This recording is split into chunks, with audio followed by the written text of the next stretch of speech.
Good morning and welcome to our study of the Wishfulfilling Jewel. So kindly first begin by generating the intention to apply this practically. Mingling what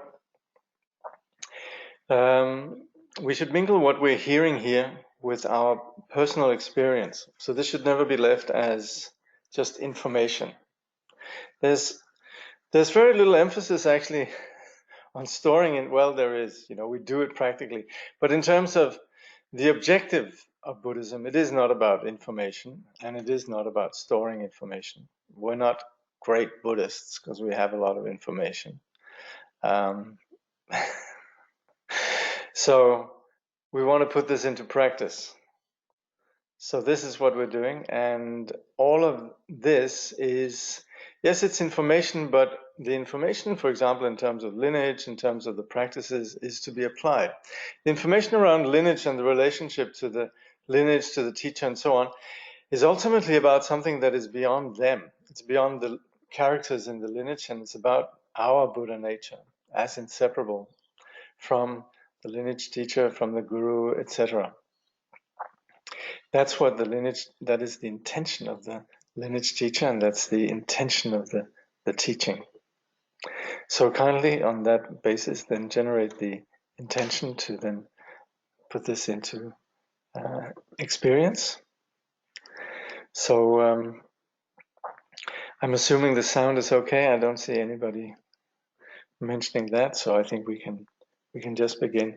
I'll do what I've been doing a few times now, which is just go over the short story about one of the lineage persons. Now, Vimalamitra is quite significant. Together with Padmasambhava and also the great translator Vairocana, we have what are known as the three chariots of the great perfection. Dzogchen, Shintan, Namsum, I think they're called.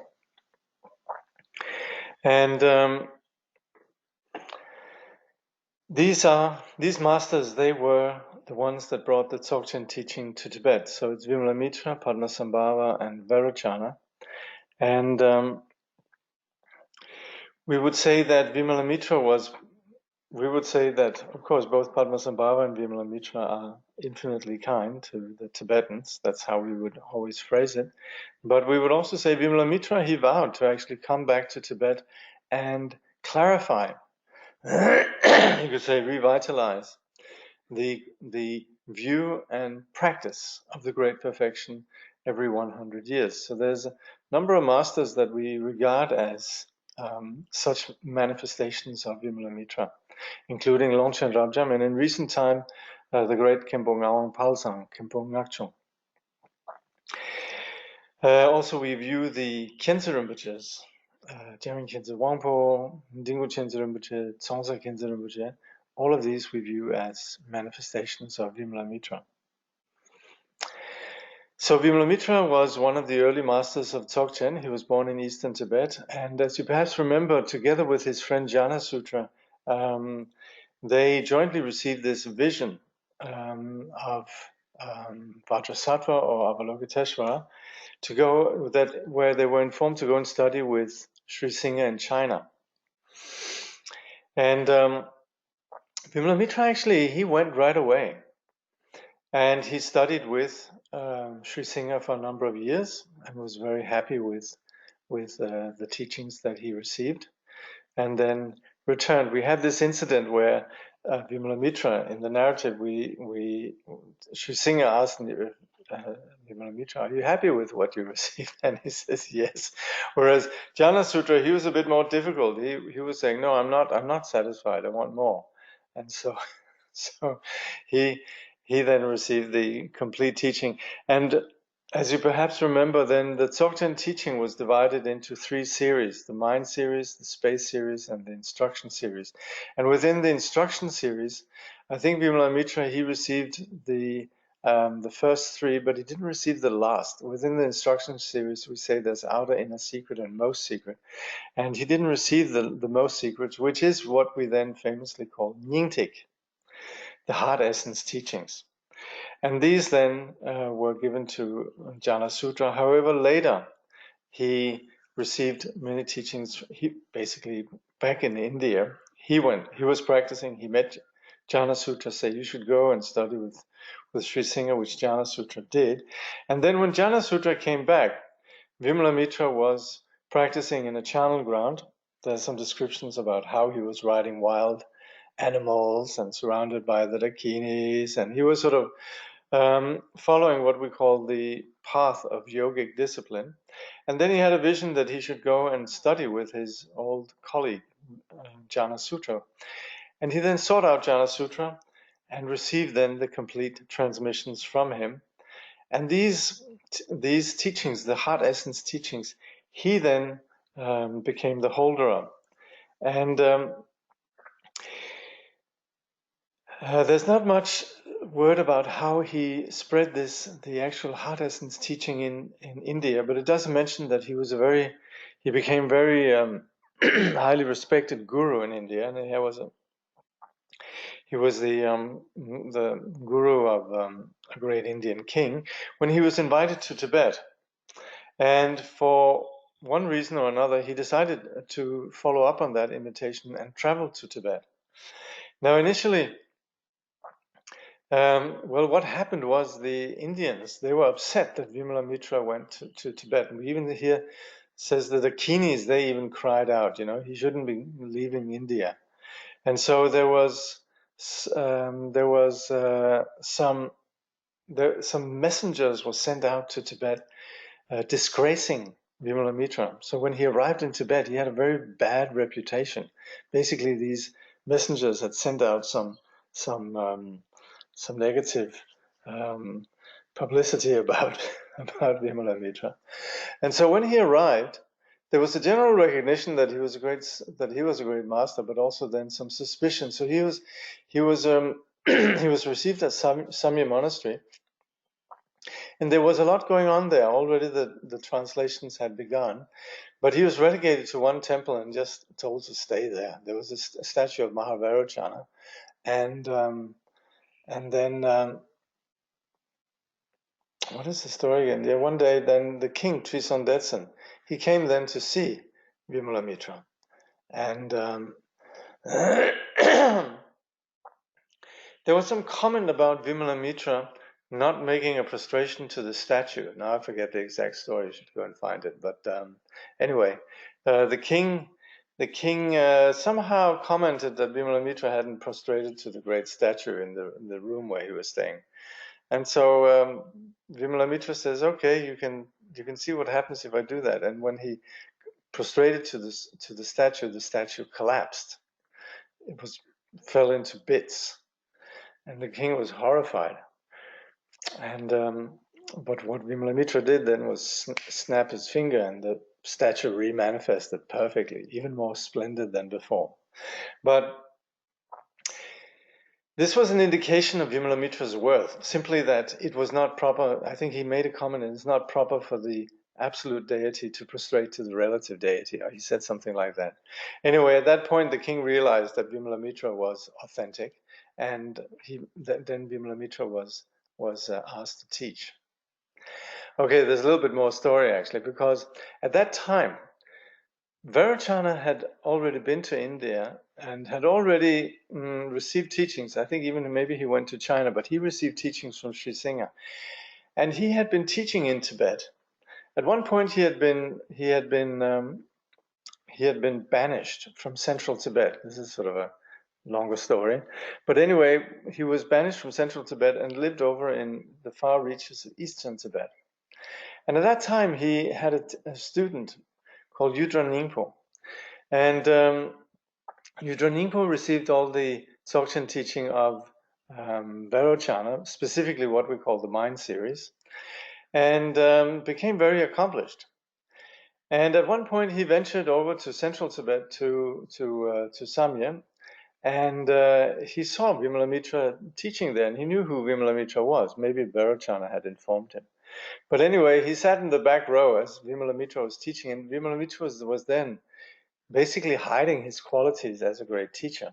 And he was just teaching what we call the general vehicles, and maybe some of the outer tantras and so on. But anyway, at one point, Yudra Ningpo, who was an accomplished master of the great perfection, he then yelled something in Sanskrit from the back, something about, I forget, something about the why would the Garuda, walk with the gait of a crow or something like that, insinuating that Vimalamitra was sort of holding out. And so, but he said it in Sanskrit, and so nobody picked up except Vimalamitra. And so then the story goes that after the teaching, he says, "Who was that guy in the back of the room?" And then somebody, well, no, they sent out to find him. They didn't know who he was because he was unknown, but they found him in a bar. They found him in a bar in the vicinity, and Vimalamitra right away recognized this was a great master in its own right, Yudra Ningpo. And so Yudra Ningpo then became someone who requested Vimalamitra to teach more openly the great perfection, which he then did. But he only, as far as the heart essence teaching goes, he only taught this to a very great master who was actually key in the transmission of Buddhism to Tibet, called Nyangwen Tingzin Zampo. He was the advisor for the king, King Trisong Detsen. And he was somebody who was known as a great practitioner. He was able to stay in samadhi for a very long time and so forth. And he became then the student of Vimalamitra and received his Upadesha teaching. And meanwhile, Vimalamitra then hid, we say he hid the scriptures of the Nyingtik, or the heart essence teachings, up at a temple called, it's called Shaitlakang, something called Shaitlakang, north of Lhasa.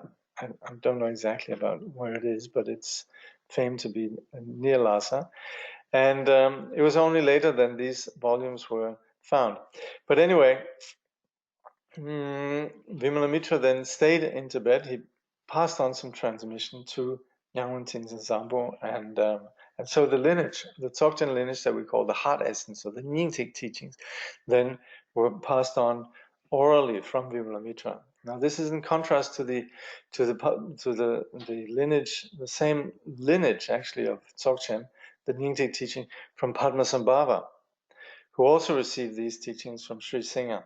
But these then were passed on by means of treasure teaching. So we have two teachings on the Nyingtik, the heart essence teaching, and like everything we call Longchen Nyingtik, Chetsu Nyingtik, all the Nyingtiks really are based on the view of this heart essence teaching.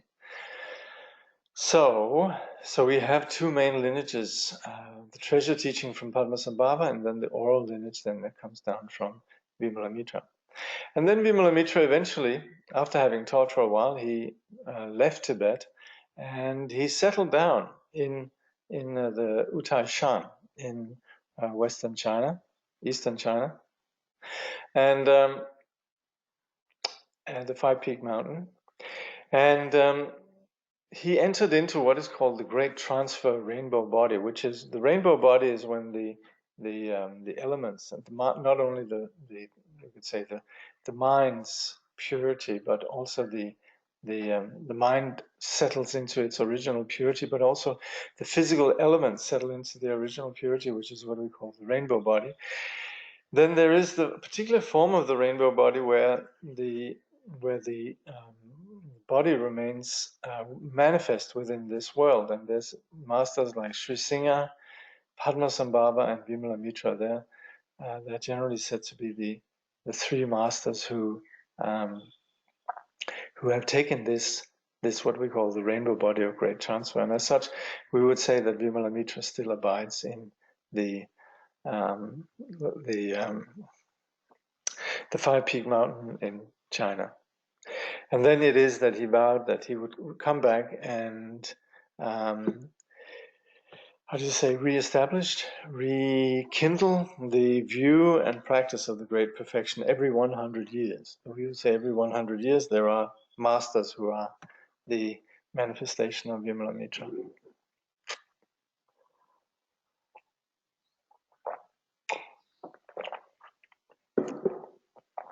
Okay, so bit of lineage story there.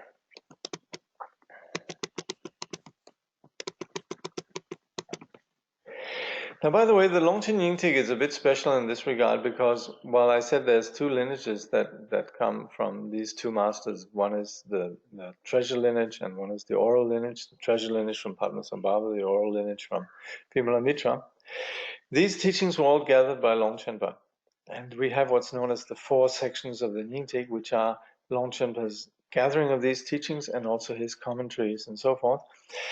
But that in this way, Longchenpa gathered these two streams of Dzogchen transmission. But in that Jigme Lingpa's teaching is essentially the heart essence of Longchenpa's heart essence. Then we would also consider that in the case of the Longchen Nyingtik, this combines the two lineages of Vimalamitra and Padmasambhava. So that's the relationship also to the Longchen Nyingtik. All right, within the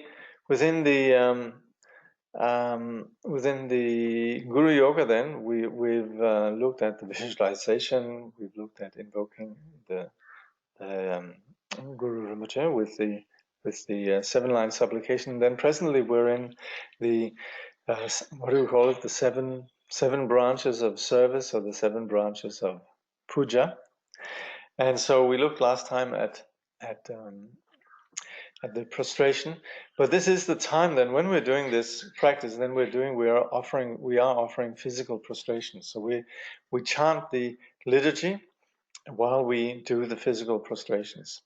So the liturgy then has a couple of lines for each of these branches, and we're presently looking then at the offering. So it says, the second of the 7 branches, offering, the antidote to greed and miserliness, has 2 aspects, the outer or material offerings and the inner or mental offerings. Upon the altar we place water bowls, flowers, incense, lamps, scented water, food, and an offering symbolic of music. These are the 7 traditional material offerings.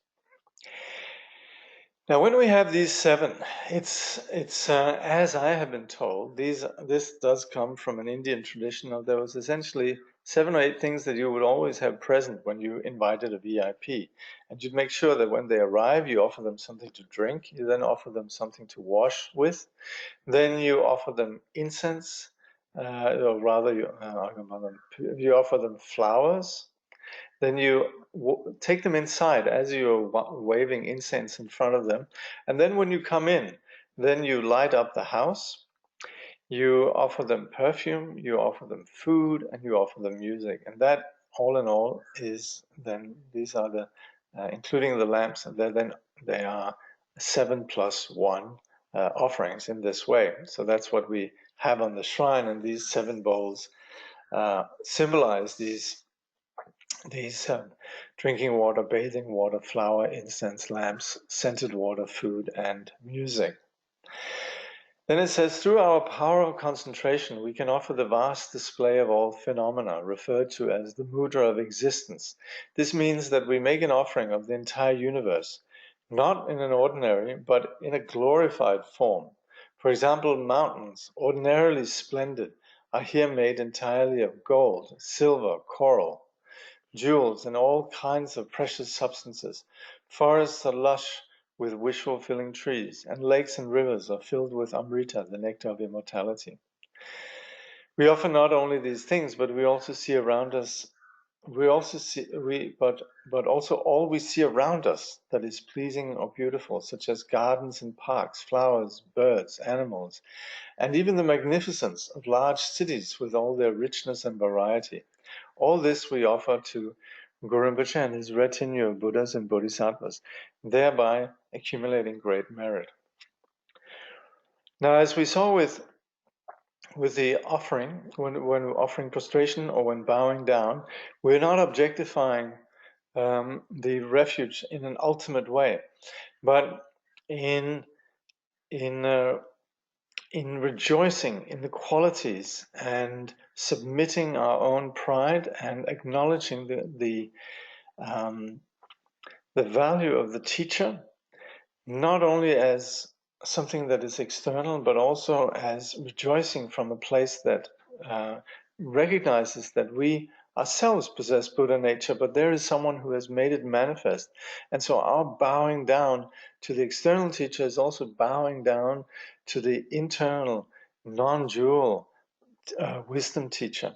So and this is important in a modern context because we have this egalitarian principle, the tall poppy syndrome, and in Denmark we have something called janteloven, which means nobody's more than anybody else. So we've been brought up with this egalitarian, and this is common for modernity in general, where it's important for us to recognize that when we're in Buddhism, we're bowing down or making offerings, we're actually not ultimately objectifying or externalizing. This is not idolatry. And this is ultimately skillful. But it also comes from a very beautiful place of non-ego. So it's not like we're bowing down with an agenda, but it's more that rejoicing in this is an expression of our innate Buddha nature. And so that genuine humility, and also then followed now in the case of the offering, the genuine offering, the wish to offer, is again passing beyond this objectification and is something that actually connects us. If we look at the way that in the modern world, then art, for example, and objects of beauty are celebrated, is very much by just people gawking at them. You know, you go up to a piece of art and you just look at it, and then you say all sorts of things, and all sorts of thoughts, and you can sort of entertain your friends with your tremendous insight about the artist, and you can maybe yourself have a deeply moving experience, which of course is beautiful and valid, but certainly within the Buddhist context, it is about connecting.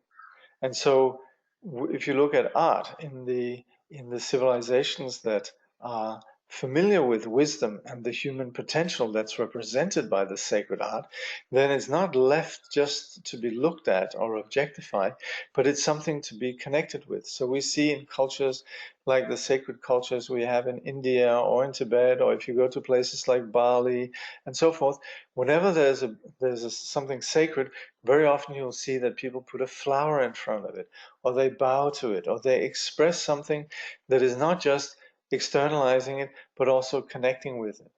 And that's also when we receive refuge vows, for example, we wouldn't say, from then onwards, we would regard any statue of the Buddha, any representation of the Buddha as the Buddha, him or herself.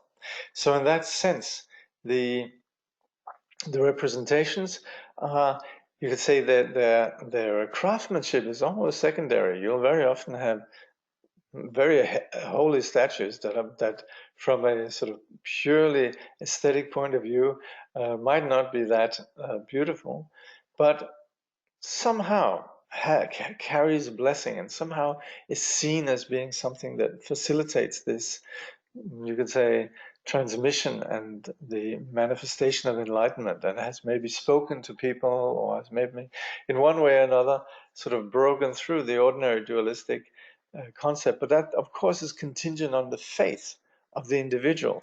And so we would just have faith in this, in the deity or the principle of enlightenment, and the statue is just what we call support. So when you have a statue on a shrine, we just say it's the support of the body. So similar also, we say scriptures are the support of the speech, and stupas and sort of paraphernalia like purbas and vajras and so forth, they're support of the mind. But in that way, the object itself is secondary to actually what is behind it, namely the quality of enlightenment that we are then celebrating on the basis of that object, but is not the object itself that we just look at as some thing. So similarly then, when we're making offerings here, then we're also connecting in this way. And that where we have the two aspects, one is making some material offerings, then also we then make imagined offerings, and that's again where the sky is the limit. We consider everything, everything vastly beautiful and abundant and so forth, as Khyentse Rinpoche describes it here. Khyentse Rinpoche, he of course also elaborates on what Khyentse Rinpoche says here. We can even offer the magnificence of large cities with all their richness and variety. And within modern culture, of course, there's all sorts of things that we then have that we consider extraordinary in terms of technological devices, cars, and the cities and all these kind of things that come out of modernity and so forth. We also, of course, we don't necessarily need to be stuck with the culture of pre-modernity, so we can incorporate everything that we happen to maybe find amazing, you know. So all of this we offer to Guru Rinpoche and his retinue of Buddhas and Bodhisattvas, and thereby accumulating great merit. So in doing this, then, there's no limit to how much we can offer. And as the more we offer, the more the conditions for a psychology of wealth is there. The more we imprint on our, you could say, ground consciousness, this capacity for giving. And we shouldn't limit ourselves just to the physical then, but we can imagine infinitely.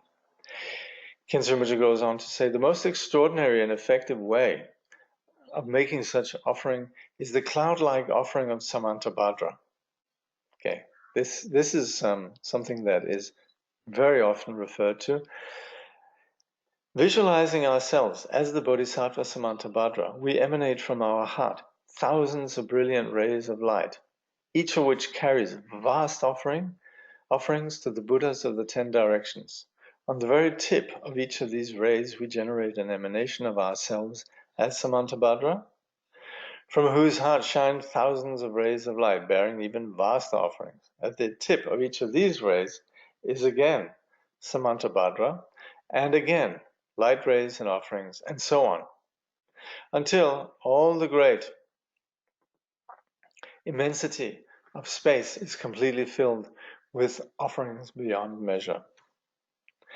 So we consider simply that the infinity, and we can look up at the sky and wonder where it ends, and that's where these offerings, they also end. So we completely consider that space is filled with offerings beyond measure.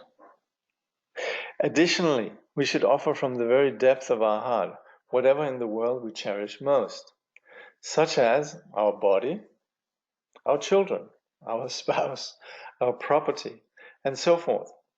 We should make as many offerings, both mental and material, as we can, such as tens of thousands or hundreds of thousands of Buddha. In this way, we will progress rapidly on the path. So we offer, as it often is said, we offer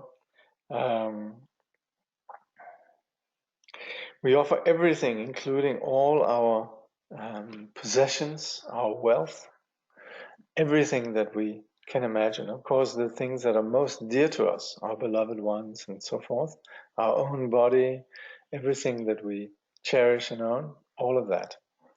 And there's no limits, like Khyentse Rinpoche says. We can just imagine hundreds of thousands of butter lamps, so we can offer hundreds of thousands of flowers and so forth. So there shouldn't really be any limit. If we're sitting around idling, this is something we can do. If we come across something beautiful, we can do that. Khyentse Rinpoche, he would describe Kamdra children that sometimes they'd be driving through a beautiful place, and she would just very quietly make the mudra of offering, and Rinpoche would know that she was just offering this beautiful landscape that she was seeing as they were going through it. Yeah, so that's offering.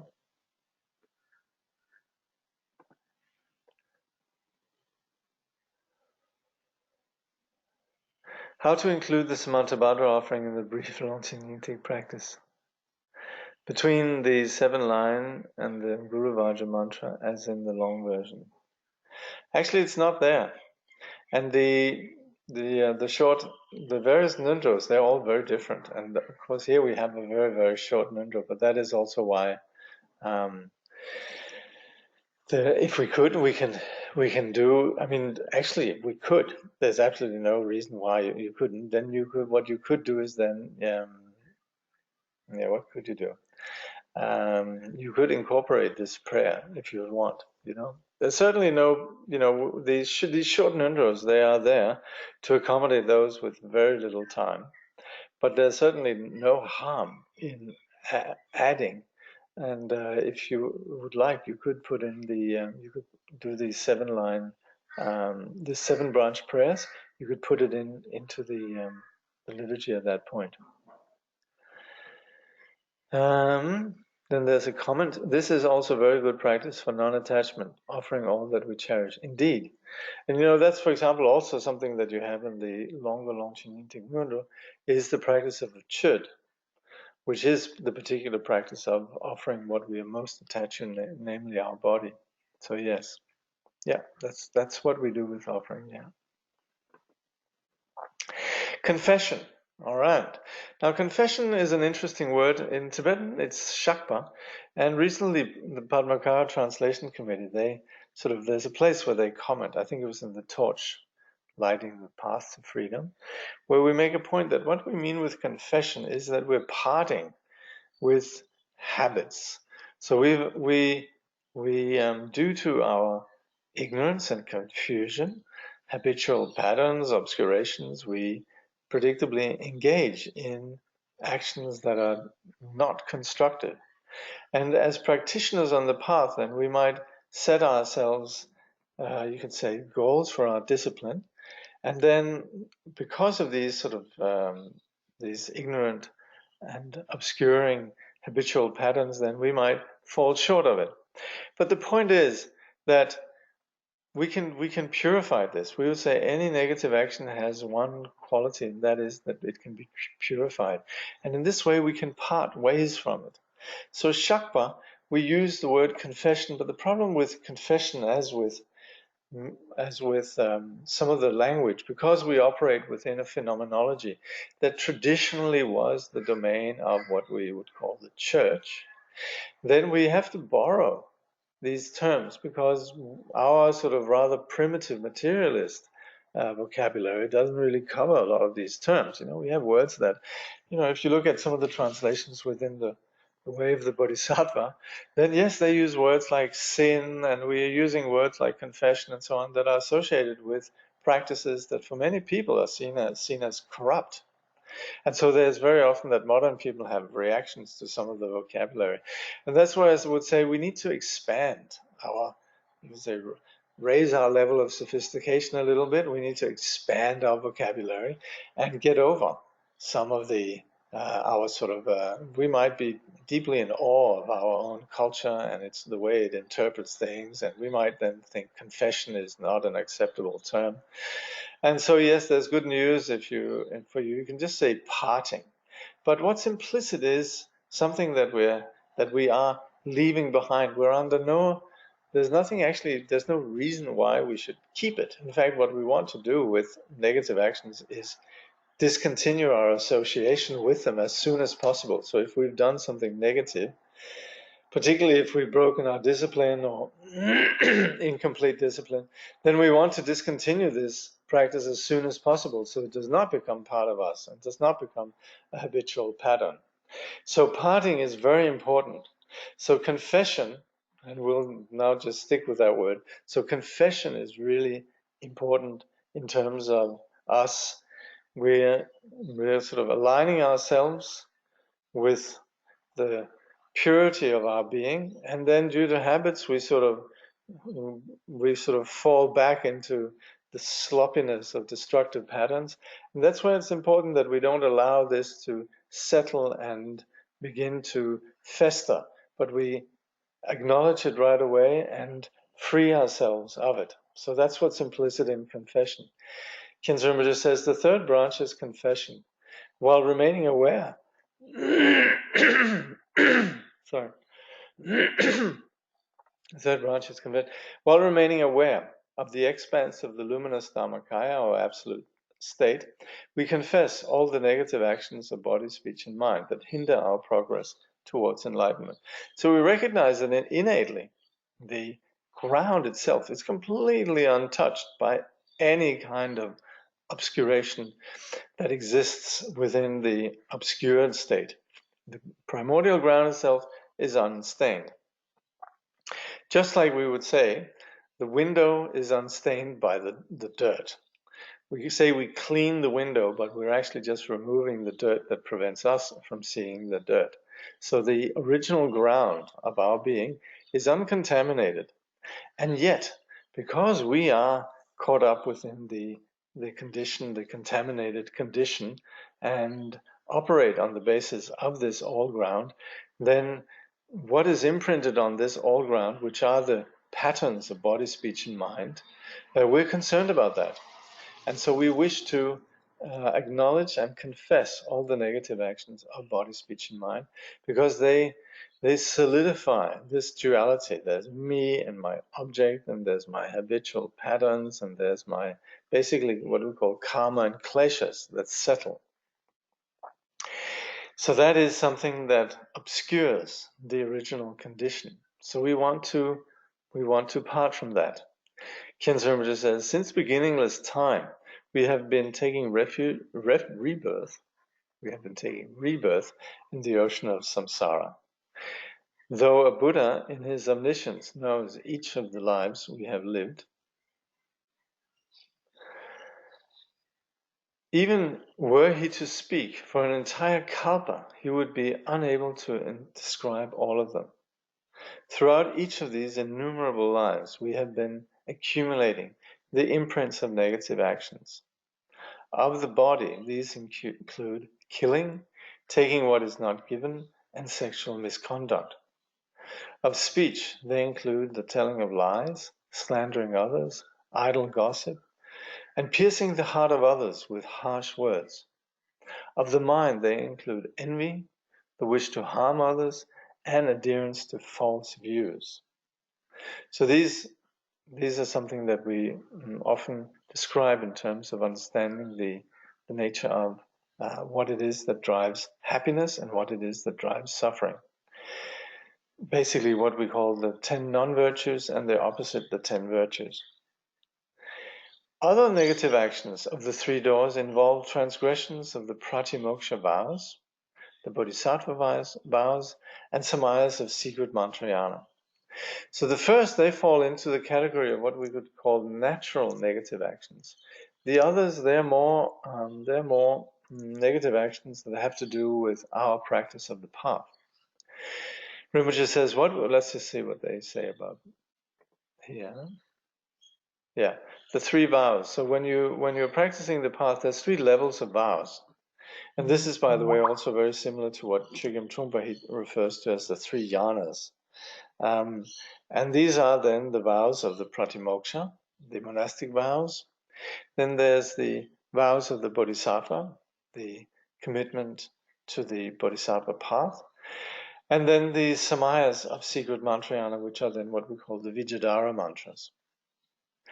So Rinpoche says, what we call non-virtue or negative action is not something visible like paint, but is rather more akin to a seed planted in the ground of our consciousness or a letter of debt bound to come to maturation. All of our actions, whether white or black, will inescapably come to fruition. It is the very inevitability or certainty of this fruition that makes the confession and purification of our negative actions imperative. We should never think, for instance, that a very small negative actions, like saying a bad word to someone, will have no consequences. The effect of any action, no matter how small, will never simply vanish into thin air, but will in its time bear fruit. So this is not about good or bad or somebody keeping a score on us. It's just the nature of things. If we put petrol in the car and we drive, then it's not like we're being punished for driving, but we will eventually exhaust the petrol. So we need to put more petrol in. This is not about somebody who's onto us. It's just the nature of how the cause and effect works. So similarly, if we if we put a seed in the ground, that it creates a plant, is not something about saying anything about good or bad. It's just the nature of the universe that operates in terms of cause and effect. So there's nothing that happens in this universe that is not based on some previous action, and there's nothing that we do that doesn't have any ramifications. Rinpoche goes on to say, although our negative actions may not ripen during the course of this lifetime, they will definitely do so at the time of our death, much in the same way that the shadow of a bird, invisible when the bird is aloft, appears suddenly the moment the bird alights on the ground. So, you have a bird up there. Sometimes you see a little shadow if it's not too far away. But bird high up in the sky, the shadow is practically imperceptible. But once the bird lands on the ground, very vivid shadow. So similarly then, after death, when our consciousness is wandering in the bardo, the force of our negative actions will impel us into the terrible suffering of the rebirth in the lower realms.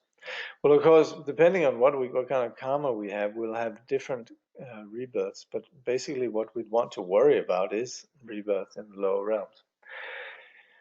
Bardo intermediate state commonly refers to the state and lapse of time occurring between death and the next rebirth. More precisely, one can recognize 6 bardos. The bardo of birth and life, that's where we are right now. And within that, there's 2 additional bardos, that of meditative concentration and of dream. So these 2, meditation and dream, they're included in the bardo of birth and life sometimes. Then we have the instant of death, that very moment. Then we have the bardo of the absolute nature, what we experience in the wake of death. And then we have the bardo where we're beginning to look for a new rebirth. So these are the 4 or the 6 bardos. But it isn't within, it's because we have this karma then, as we go into new spaces or fresh spaces, we have the possibility of being completely, you would say, uncontaminated by the past. And that's why we would say bardo provides a context of liberation. But in most cases, then, of course, what happens is as we enter new spaces, new lives, and so forth, the way that we re-embody ourselves is on the basis of previous actions. And that's where it's a concern if we've accumulated negative actions that we might have a negative rebirth. Rinpoche says at present we have the opportunity to purify these negative actions and their effects through the practice of confession. It is said that the only good quality of negative actions is that they can be purified. And that's a really important point also, that we, yes, predictably we perform negative actions, but right now that we're onto it, then we're increasingly diminishing negative actions, and ultimately we want to uproot negative actions altogether. And certainly what we it's in that these negative actions don't possess any absolute reality. They can be purified. Rinpoche says, in fact, there is no negative action so grievous that it cannot be purified. We can begin to purify this negativity by using and relying upon the 4 strengths. And this is probably familiar with those who are doing Ngondro and Bodhisattva practice. The first of these is the strength of support. In our effort to repair the damage caused by our negative actions, we need an appropriate object as support for our confession. In this instance, it is Guru Rinpoche. We visualize him in front of ourselves and offer our confession to him. And that is because it's much more powerful to offer confession to somebody. It enables us to lighten up, that there's somebody we can communicate to. And here we expose our shortcomings to Guru Rinpoche. That's the support, or the power of support. Is there the strength of support? And then we have the second is the strength of remorse. This is sincere regret for our actions and sorrow at having committed them. This regret arises when we think how dismaying that through the power of all the negative actions I have repeatedly committed throughout the course of my countless lives, I am now bound to be reborn among the animals, hungry ghosts, and hell beings. It is these negative actions which are preventing me from reaching enlightenment. So there are consequences of our actions. The regret is something that, again, modern people struggle with because they're trying to extract themselves of what is a perceived tyranny that is imposed in the name of something that they see as deceptive. Like they reject religion, they reject the idea of a creator, and so that all the sort of negative things that were seen as being then that would ultimately be punished by somebody out there, this is now seen as something that is seen as invalid. So the many modern people, they would say, hey, the whole thing of feeling guilty, that's just rubbish, that's nonsense. And so I should just do whatever I want, and there's nobody's going to hold me accountable. And that's again coming from the ignorant place of essentially reacting to something that, yes, is non-existent, but at the same time, we still live with our own experience of the impact of our actions. So to and you could say very often there's a natural, healthy sanity that recognizes how actions done are tremendously negative or destructive and so forth. So to both have the burden of that and then also to say, oh, but I shouldn't feel guilty, then we are on one hand both feeling guilty and then we're also feeling guilty about feeling guilty. And so the modern person doesn't really have any recourse. The sort of institutions of confession and so forth that would actually liberate someone is no longer seen to be valid. So very often modern people are profoundly left without any kind of way of dealing with this. From the point of view of us doing something about it, the practice of remorse is actually when we say, hey, this is not me. The moment that we say, I did something negative, we're actually already objectifying it as external to ourselves. And the moment that we say, oh yeah, well, I did this because it makes a lot of sense, blah, blah, blah, then actually it becomes part of us. So the degree to which we can actually feel remorse, to that degree, actually, the action is not part of ourselves. I did something wrong. You know how people do something wrong, and by the mere fact of saying, "Gosh, that was stupid of me," they're actually freer. So remorse is incredibly important as a practice, and it's something which is challenged within the modern discourse, unfortunately. So certainly within the Buddhist science of what happens to the mind, yes, our actions have a profound impact in terms of our future experience. So that's the second strength of remorse, and it is a strength because it enables us to free ourselves. Next is the strength of the antidote, which is the actual method of purification and involves supplicating Guru Rinpoche with intense devotion while offering our confession to him. So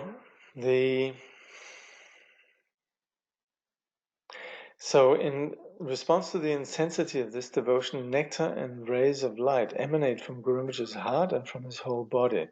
They dissolve into us and completely cleanse and purify all of our imperfections and negativities.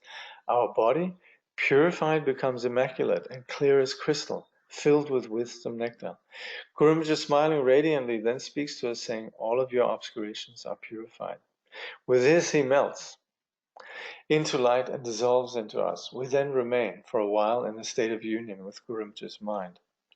So that's the way that we practice in recognizing then the quality of our innate ground as embodied in Guru Rinpoche, and Guru Rinpoche then empowering this unconditional quality within us having cleared ourselves through the practice of remorse, then we remain then in a condition that is pure.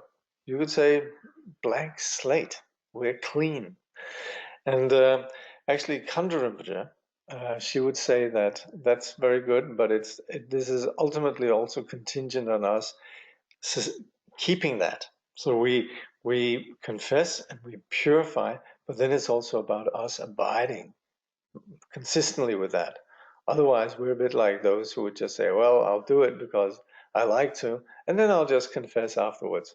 There has to be a consistent um, commitment to then this dimension of purity. We need to carry it with us.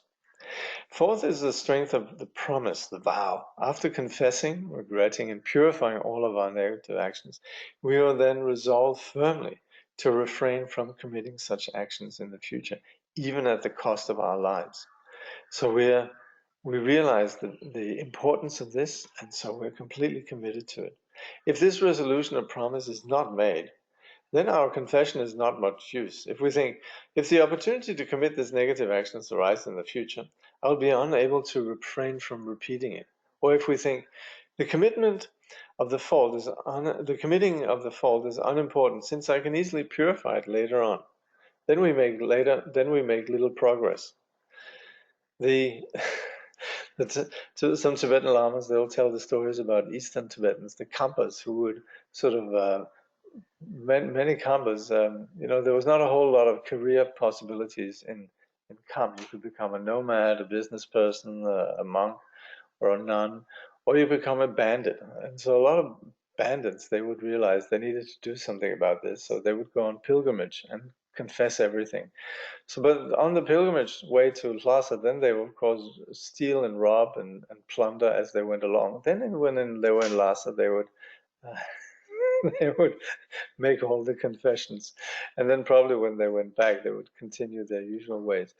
But you see, that obviously doesn't work, and we have a lot of similar stories like that within our own culture. It's sort of the it's like comedy around our resolutions, a bit like New Year resolutions also.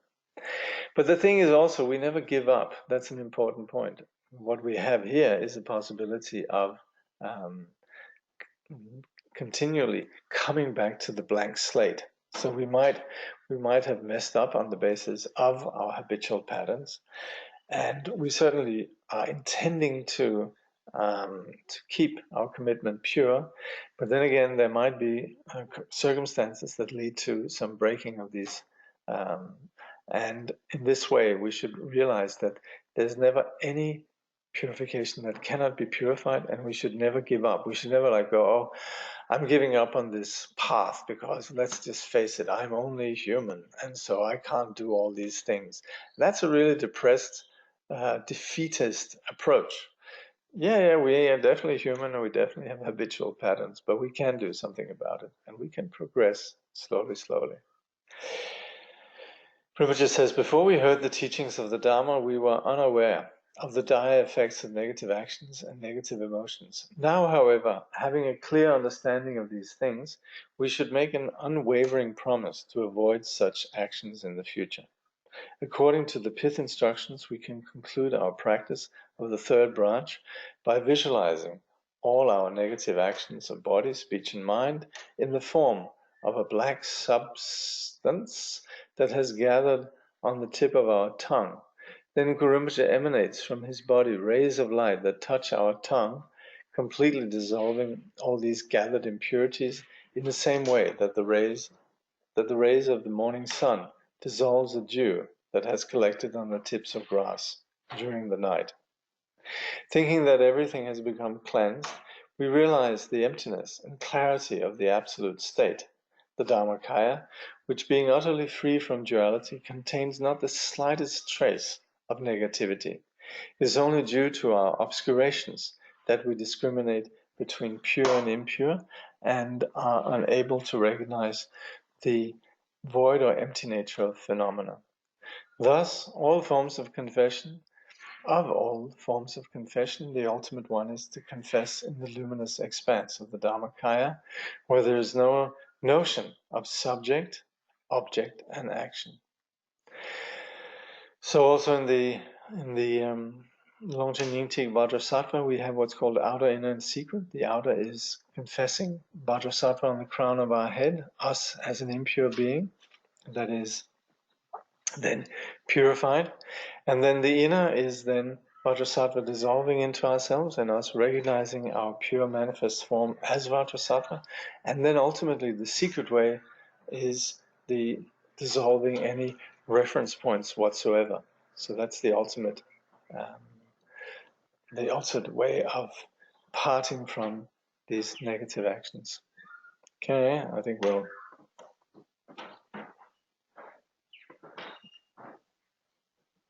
Okay. If you have questions, try to make them a little bit short. Thank you. How can confession purify negative karma? It sounds theistic, like being pardoned by God. Yeah, I think I've answered that before. Yeah. Hold on. Oh, what? Sorry. Oh, there's a few questions. Okay. Yeah. Are Buddhas always he? No, I think actually you'll hear me very often saying the Buddha, he or she. So there's no reference to Buddha as being particular associated with one gender. But then again, you very often, and this is of course also ways of translations, and there's in English you have what's called the generic, and that is the male. But personally, with awareness of the sort of the culture that has evolved around this issue within our culture for the last 50 years, then of course I think many in my generation, we would always make a point to make sure to reassure that we're not talking male here, and we say he or she. Sorry, I would like to say that just the 7 branches part of the Samantabhadra aspiration prayer to include in the brief launching, but thank you for your answer. Oh yeah, we can do that too. Yeah. Yes, there's 4 lines that sum up. That's right. Chatsavada, Chichin Shakvala, and so on. Yeah.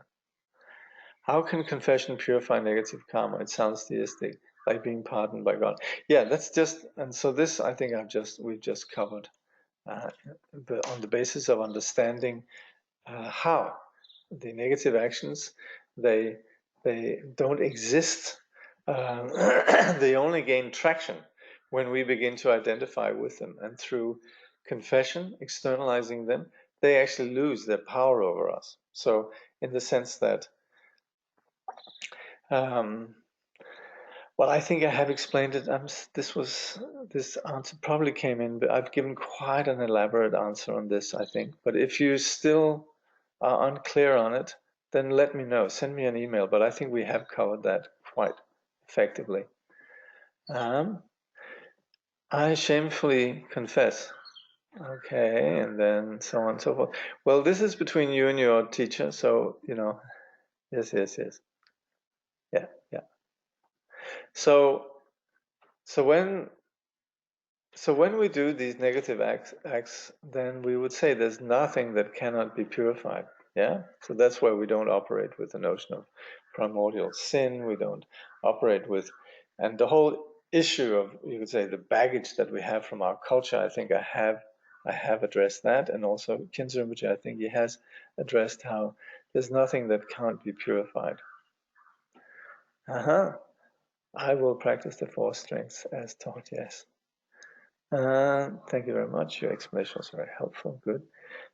Can you simply do this 7-line practice outside of a formal Ngondro? Yeah, very much. Yeah, that is, these 7 branches here that we're doing. I'm assuming that's what you mean. The 7-line, not the 7-line supplication, right? The 7 branches here. That is very much what we would say in Buddhist cultures. That is, it sums up everything that we do in terms of body and speech. So it's something that, for example, when you go to Buddhist cultures, you very often see people actively doing things. And they are, in fact, if you're ever wondering, what should I do when I'm in a temple? Then you have all of these here in terms of, you have all the actions that we would do in a temple or around sacred locations and so forth. They're actually enumerated here. They are prostration, they are offering, they are parting, they are rejoicing, they are, and then sort of more specifically then requesting teachings, requesting the teacher not to pass into nirvana, and confession. So they're increasingly subtle, but these are things that we that we do. So so this is something that we are engaging at all times. Whenever we come into a shrine room, we bow down, we make offerings, and so forth. How do we deal with emotions of sorrow when there were deaths in the family? Well, this is the thing that drives our entire practice, is that there is suffering in samsara.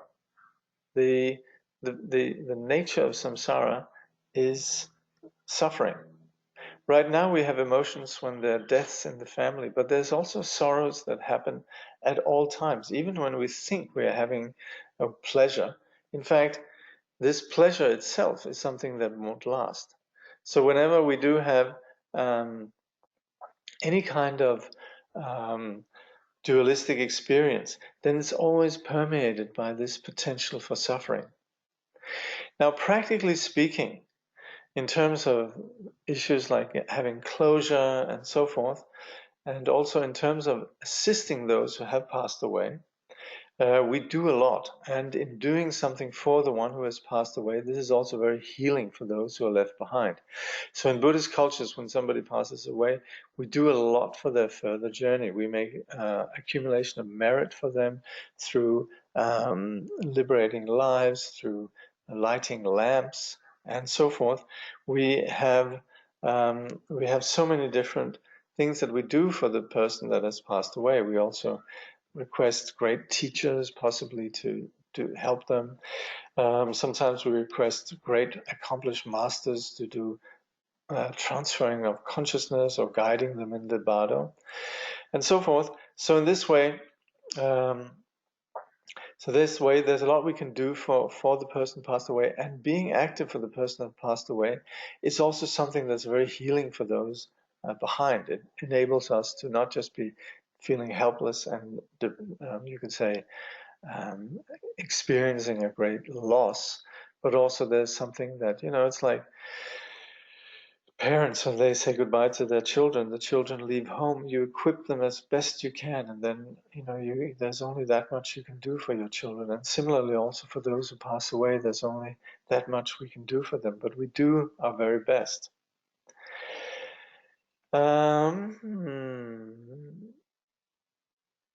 Yeah, so again, it's interesting. Look, because I said a lot about this, and sort of very much about this confession, because in our cultural context, confession carries a lot of theistic notions, and that's why I sort of spoke a lot about that. I think if you try to listen to the recording, these questions about the notion of confession, I think possibly might clarify. There's some questions here. I'm confused about having to confess believing in karma, but then it says the ultimate confession is beyond the notion of subject, object, and action. Yeah, but it's very important to understand in terms of our experience. When we do something, okay, I'm going to go over this then. We'll go a little bit over time.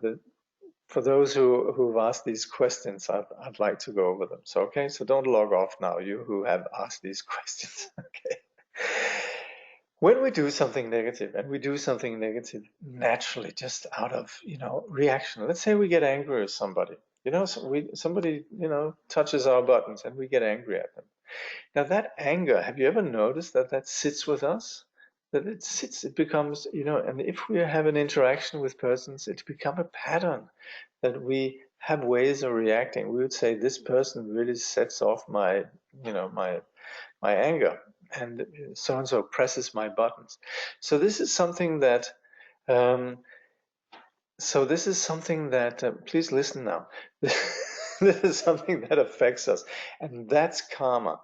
That sits in us, and it becomes part of of us.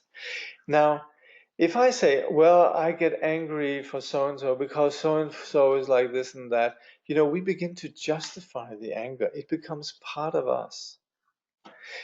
But if we say, oh gosh, I became angry again, and gosh, this is something that is regrettable, then it's something external to us. Then we are actually not, if we begin to justify our anger, very often we can almost hear it. It's rather pathetic that we are sort of, oh, I became angry because so and so and blah, blah, blah. But if we are really honest and there's a real purity, then we actually say, oh yeah, that was really stupid of me. That I can see that there's not just saying it, but really seeing how a negative action is something that is going to perpetuate negativity. And if we recognize that, that is the power of regret. We realize that if we don't regret it, it becomes part of us. It leaves karmic traces. But if we confess it, and if we confess it in front of Guru Rinpoche, who embodies our innate purity, or our teacher, we see our teacher as embodying what we really want to be. Then there's both this quality of having a support, somebody there who knows our innate purity and also understands what we've been caught by.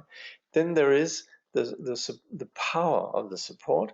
There's the power of regretting what we've done and exposing it. And then there's the power of us making a vow. I'm no longer going to do that, And we might slip up, we might get angry again, but we never give up. And so with this commitment to not giving in to this, then we gradually become stronger and stronger in terms of not succumbing to this particular reaction. So anger remains external to us. And so that's where we then, in our practice, we purify this in terms of how we act, also in terms of how we purify it as was described here. And so with the vow and the practice, then we become free of it. And this has nothing to do with God or being forgiven or anything mystical whatsoever. It operates on a very, very immediate level of our personal experience. So yes, ultimately we could say, yes, there's no subject, object, and action, all of that. That's all very well, but on our immediate, very practical level, we would want to have a palpable experience of the value of this practice of parting, what we then call confession. And like I say, with an awareness of how in our culture we have a hang-up around the term confession, then I do find it very skillful to then like I was reading the Padmakara people who identify actually what we mean with parting, with confession, or the shakpa in Tibetan, is actually parting. So in this way, parting, I think all of you who have some issues around the theistic aspect of this, please just think of it as parting, Sometimes we sort of say, with unwanted phenomena in our life, just park it by the curb, just leave it there, That's what we can do. But we have very skillful ways of not only leaving it there, but also purifying it. Yeah. So that is what we can do. Yes. So, yes, you're welcome. I like what you said about we have to take responsibility to practice the purified state beyond the confession. Yeah, that's right. We never give up, and we can diminish habitual patterns, and there's maybe things that we're completely clear on we never would do again, but then not just regretting that it happened in the past, but actually just completely making something that we part from. And with these four strengths, it's something that needn't have any impact on us. We can actually get on with our lives. Actually, Chögyam Trungpa says one place, as far as the Buddhist approach to negative karma goes, we acknowledge the negativity of it, and then we get on with our lives. And that's the point, with the shakpa, we part from it. So I hope that clarifies the little bit this concept of confession. It's very important because it is something about disentangling us from some destructive patterns, enabling us to get on with it, get on with enlightenment. Okay, so thank you, and see you next week. Let's see.